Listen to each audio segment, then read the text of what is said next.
네, 이재명, 윤석열 두 후보가 대장동 부동산 특혜 개발을 놓고 서로가 몸통이다 이렇게 공방을 이어가고 있죠. 오늘 국민의힘에선 대장동 의혹의 핵심 인물인 정영학 회계사와 남욱 변호사의 녹취록과 문건 등을 추가로 공개하면서 이재명 후보가 대장동 몸통이다 다시 한번 의혹을 제기했습니다. 남욱 변호사가 당시에 정영학 회계사에게 뭐라고 얘기를 하냐면 유동규의 말을 전하죠. 이재명 시장님이 그림까지 그려가면서 1,000억만 있으면 되잖아. 그러면 해결돼. 나는 그러면 대장동이든 뭐든 관심 없어. 네가 알아서 해. 그것만 만들어. 즉 그것이란 1,000억으로 해석이 됩니다. 2013년엔 이재명 시장 외에 달리 해석할 길도 없고요.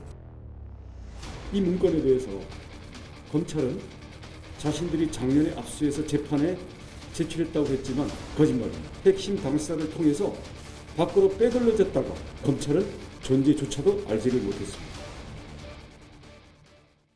국민의힘 김은혜 의원의 주장을 다시 한번 정리하면 정영학, 남욱 녹취록을 보면 남욱 변호사가 제3의 누군가로부터 들었다면서 정영학 회계사한테 얘기하는 겁니다. 시장님, 그러니까 이재명 시장이겠죠. 나한테 나는 제3의 인물입니다. 그림까지 그려가면서 1,000억만 있으면 돼. 나는 그러면 대장동이든 뭐든 관심이 없다. 이런 말을 남욱 변호사가 제3에게 들은 얘기를 정영학 회계사한테 했다는 겁니다. 김은혜 공보단장은 시장님은 이재명을 가리키는 거다. 이렇게 얘기를 한 건데 이승훈 부의장님. 글쎄요, 아까 제가 분명히 말씀드렸습니다. 제3의 인물이 이렇게 얘기를 했다라는 걸 전한 건데 이 말이 맞다 그러면 굉장히 파괴력이 클 것 같은 생각이 들긴 하는데요. 저는 과거에 이제 서울시장 보궐선거 때 국민의힘이 민주당을 향해서 생태탕 대선이라고 비판을 했어요. 재보선거 때요. 생태탕. 예, 국민의힘이 자꾸 생태탕 대선으로 끌고 가는 거 아닌가 싶어요. 아니 지금 내용을 보면 남욱 씨가 직접 들은 것도 아니고 정영학 씨가 직접 들은 것도 아니고 누가 그랬다더라예요. 그걸 가지고 지금 대선 치를 겁니까? 뭐 카더라 대선도 아니고 그런 측면에서 저는 굉장히 국민의힘의 주장이 부적절하다. 그리고 남욱 씨가 저런 말을 했다고 하는데 남욱 씨가 외국에 LA에 있다가 한국으로 귀국할 때 그랬어요. 이재명 후보는 씨알도 안 먹히더라라고 했어요. 그리고 그게 언론에 다 들어왔습니다. 그런데 갑자기 뭐 이상한 카더라가 나오는데 이건 좀 부적절했고 예. 또한 이 녹취록 대장동 녹취록 처음 나왔을 때 국민의힘에서 그분은 이재명 후보다라고 했어요. 근데 녹취록을 보니까 그분이 이재명 후보라는 얘기가 없어요. 예. 그러면 이제 사과를 해야 되는데 A 대법관이라는 얘기가 나왔잖아요. 그랬더니 이 A 대법관이라는 말에 대해서 이 녹취록을 신빙할 수 없다고 그래요. 녹취록을 신빙할 수 없다. 녹취록이 나오지도 않았는데 이재명 후보라고 그랬다가 이제 녹취록에 대해서 신빙할 수 없다고 그래요. 그랬더니 갑자기 또 들고 나오는 게 뭐냐면 어디 용인 고속도로인가요? 고속도로 하수구에서 어떤 문건을 예. 발견했다고 하는 거예요. 아니 뭐 굳이 하수구에서 발견할 필요가 있겠습니까? 누가 버리겠어요. 네. 이게 지금 국민의힘이 굉장히 이제 어퍼컷 세리머니를 하다 자신감을 가졌다가 예. 요즘에 좀 많이 초조해지신 것 같은데 그래도 최소한 근거는 가지고 네거티브 하자 말씀드립니다. 네. 김재욱 국장님.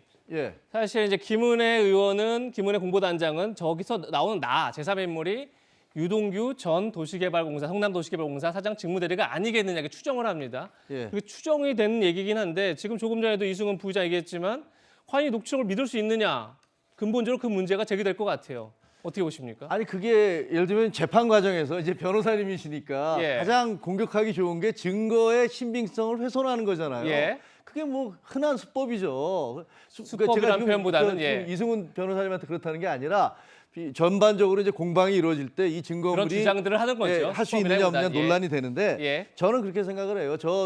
그 녹취 자체가 뭐 오래전에 된 거긴 하지만 그것 자체가 공개된 그 내용을 부인할 수는 없다라고 생각을 합니다. 그리고 재판 과정에서도 여러 가지가 모든 증거가 이 재장동에 뭔가 몸통이 있다. 그리고 몸통이 있는데 그게 이재명 후보일 그때 당시에 성남시장일 가능성이 크다라는 것들을 보여는 주고 있어요. 아직 재판 과정에서 확정은 안 됐지만. 근데 예. 지금도 나온 것도 시장님이 1,000억이 필요하다. 뭐 이런 얘기들이 막 나오는 거 아니에요? 근데 지금 민주당에서는 그것의 증거의 신빙성 자체를 계속 훼손시키는 쪽으로 가려고 하고 있고 또 다른 수법으로는 그거잖아요. 부산저축은행에서 C7이 초기 사업자인 C7이 1,000억을 대출받았는데 그때 1,000억 대출을 안 해줬으면 그 사업 못했을 거 아니냐. 근데 그거를 부산저축은행 수사했던 윤석열 후보가 그때 당시 검사가 왜 그걸 제대로 밝혀내지 못했어? 그러니까 몸통이 윤석열이야. 이렇게 주장하고 있는 거란 말이에요. 예. 제가 보기에는 상식적인 분들이라면, 상식적인 유권자들이라면 그게 과연 합리적인 비판인지는 판단하실 수 있을 것이다라고 예. 생각을 합니다. 자, 이 공방 참 끝이 없습니다. 서로가 서로를 향해서 녹취록을 들면서 본인들이 유리한 것은 이거 녹취록 봐라 그러고 불리한 것은 그 녹취록 어떻게 믿느냐 이렇게 해서 계속 공방을 좀 주고받은 상황인데 아까 나왔던 원희룡 본부장에게 한번 더 짚어보겠습니다. 대장동 관련 문건이 고속도로 배수구 나왔다 이렇게 주장을 했던 거죠. 그런데 이 문건에 대해서 검찰은 자신들이 작년에 압수해서 이미 법원에 제출했다 이렇게 밝혔지만 거짓말이다. 그 문건들은 핵심 당사자들이 밖으로 빼돌린 거다. 또 이렇게 얘기를 하고 있습니다. 복경 대변인님, 이건 어떻게 보십니까? 우선 그 문건이 입수된 과정이 그 윤석열 후보 부친의 집을 김만배 씨 누나가 사준 것이 로또보다 가능성이 희박한 건데 이건 더 희박해요. 그래서 예. 어떤 경로를 통해서 제출받았으면 그걸 밝히고 나서 말씀하셔야지. 원영 어떻게 본부장은 고속도로 작업반에서 그걸 입수해서 하수구에 버려져 있으면 예. 젖어서 제대로 보지도 못하고 할 텐데 명함까지 넣어놓고 그렇게 그게 국민들을 속이는 거고요. 그리고 예. 그날이 바로 2차 토론 날인데 그 전 1차 토론에서 대장동과 관련해서 이재명 후보가 많은 의혹을 사실 해명을 하는 과정이 있었어요. 그러다 보니까 이 논란을 더 끌고 가서 국민들에게 대장동 의혹을 이재명 후보에게 뒤집어 씌우려고 하는데 지금은 이것이 대장동 의혹이 이재명 게이트냐 윤석열 게이트냐 국민적 궁금증이 있지 않습니까? 예. 이런 와중에 이 건에 대해서 사실 카더라 통신이에요. 제3자에게 전해들은 이야기를 가지고 공당의 의원이 이렇게 밝히는 것에 대해서 정말로 이건 무책임한 정치 공세에 불과하고 이게 박빙의 그 상황으로 가다 보니까 네거티브의 연속으로 치닫고 있다라는 그 식으로밖에 저희들은 해석이 안 됩니다. 예. 이현정 의원께서 어떻게 네. 보세요? 자, 이걸 이제 자꾸 정치적으로 이제 해석을 하시는데, 저는 일단 사실관계로 한번 해석을 해보죠. 예. 자, 이 문건은 가짜가 아닐 겁니다. 그죠?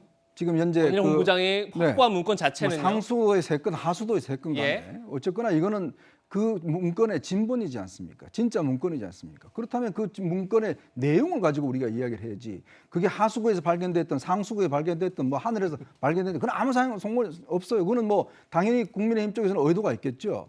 근데 문제가 우리가 주목하는 것은 그 내용이 사실이냐 진실이냐 여부일 것이고. 예. 둘째, 남욱 변호사가 이제 이야기했다는 것도 남욱 변호사가 이분이 이제 이 미국 갈 때 당시에 문제가 됐을 때 출국 금지가 안 됐습니다. 그래서 미국 가 있다가 들어왔어요.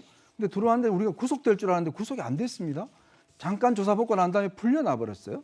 이제 그러다 보니 아니 남욱 변호사가 이 사건의 핵심 당사자인데 왜 풀려났을까에 대한 의문이 있는 거죠. 근데 아까 이승우 변호사님께서 자 남욱 변호사 처음에 왔을 때 이거는 이재명 지사가 아니다는 이야기, 그것도 남욱 변호사 한 이야기 맞습니다. 그런데 지금 김은혜 의원이 공개했던 2013년 당시 4월 17일 이 통화록, 즉 남욱 변호사와 정영학 회계사가 통화했다는 내용, 이것도 남욱 변호사가 맞습니다. 자, 똑같은 인물이에요.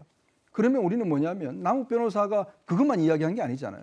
근데 남욱 변호사 왜 그럼 이 통화록에서 제3자 1,000억만 있으면 된다라고 이야기했던가? 이것에 대한 해석은 다를 수 있죠. 지금 이제 김은혜 의원은 이것이 유동규 씨일 것이다. 그리고 그 내용 자체가 시장일 것이다. 이렇게 해석은 하고 있는 거지만 예. 그러나 이 사실 자체를 허위 사실이라고 이야기할 수는 없지 않습니까? 그러니까 그거에 대해서 규명하는 것은 검찰의 역할인데 제대로 하고 있지 않으니까 문제가 있는 것 같습니다. 네, 지금까지 남욱 변호사와 정영학 회계사가 녹취록 관련해서 얘기를 했었는데 이른바 대장동 키맨으로 불리는 남욱 변호사, 이번에는 검찰에서 조사한 내용을 두고 여러 가지 논란을 낳고 있습니다. 이재명 후보를 겨냥해서 의미심장한 발언들을 내놓은 건데요. 그 뒷말이 낳고 있는데 과거에 남욱 변호사 얘기 한번 들어보시죠. 이재명 시장이 되면 아주 급속도로 사업은 추진은 빨라질 것 같고요.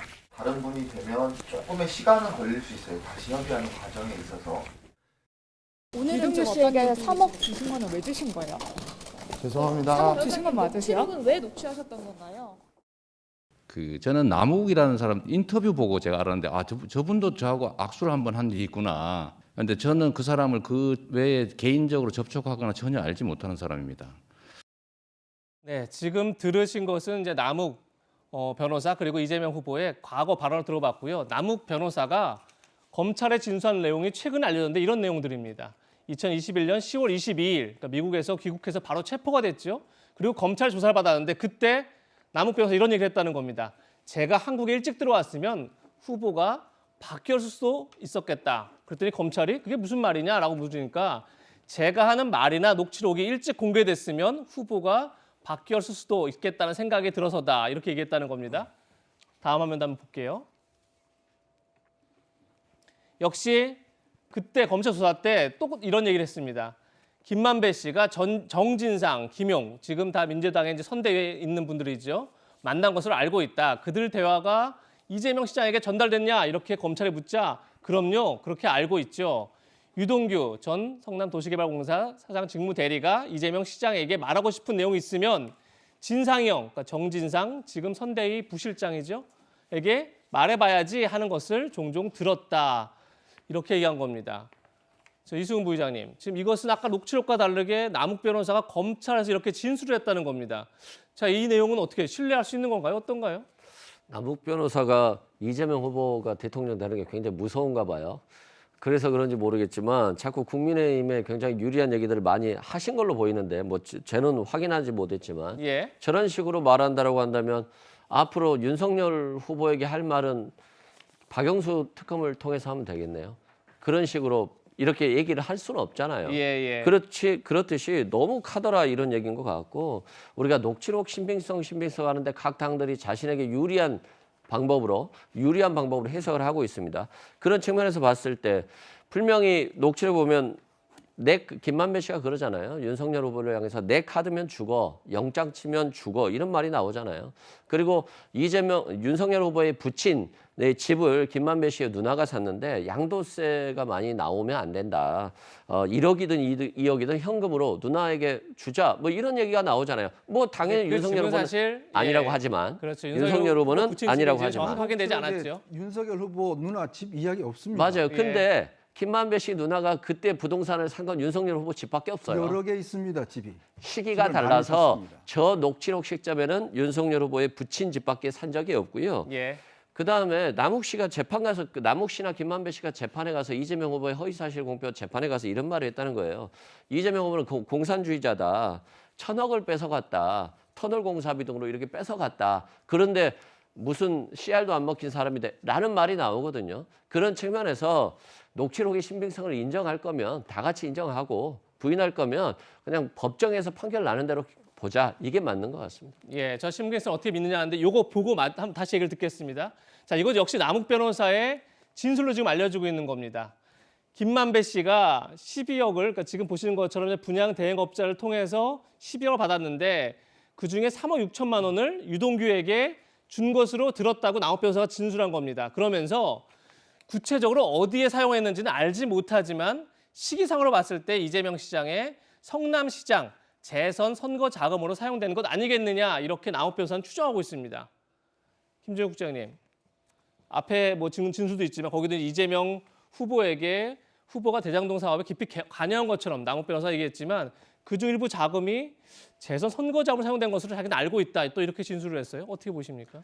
저는 이번 이 사건에 대한 검찰 수사가 아주 엉터리라고 생각을 합니다. 밝혀낸 게 없어요. 예. 지금 원래대로 하면 재판이 진행되고 있기 때문에 검찰이 구속시킨 다음에 그 계좌 추적을 통해서 돈들이 어떻게 움직였는지를 갖다 확인을 해야 되고 그다음에 녹취록에 나온 것들이 어디까지 사실인지를 해서 재판정에서 그걸 가지고 공소사실로 문제를 삼아야 된단 말이에요. 그런데 예. 실제 재판 과정에서 그런 것들은 다 두리뭉실이 넘어가고 언론사에서 각자 취재를 해서 찔끔찔끔 나오고 있어요. 그리고 우리 이재명 기자도 취재해 보셨지만 검찰에 가서 수사관들한테 듣고 검사들한테 일부 듣고 그래서 이런 내용도 있어 이런 내용도 있어 이렇게 해서 우리가 취재하는 거 아닙니까? 예. 그런 거 보면 검찰이 과연 이 사건에 대해서 제대로 의지를 가지고 수사하고 있는 건지에 대해서 전혀 신뢰가 안 가고요.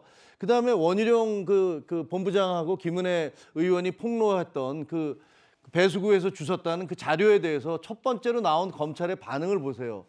아, 그거 이미 우리가 다 알고 있는 내용이다 이렇게 얘기를 하고 있어요. 근데 저도 그 법조 출입을 해봤지만 정상적이라면 그쪽에다 요청을 해서 그 자료를 좀 보내주세요. 저희가 모르는 거가 있을지도 모르니까 이렇게 얘기를 해야 되거든요. 근데 발표를 하자마자 나온 얘기가 그거 우리가 다 알고 있는 내용입니다. 아니 그 내용이 뭔지를 알고 다 알고 있어요. 그러니까 제가 보기에는 지금 검찰 수사는 그냥 신용만 하고 있는 거고 제대로 밝혀낸 거 없다. 그래서 네. 이거는 나중에 특검으로 갈 수밖에 없다. 이렇게 생각을 합니다.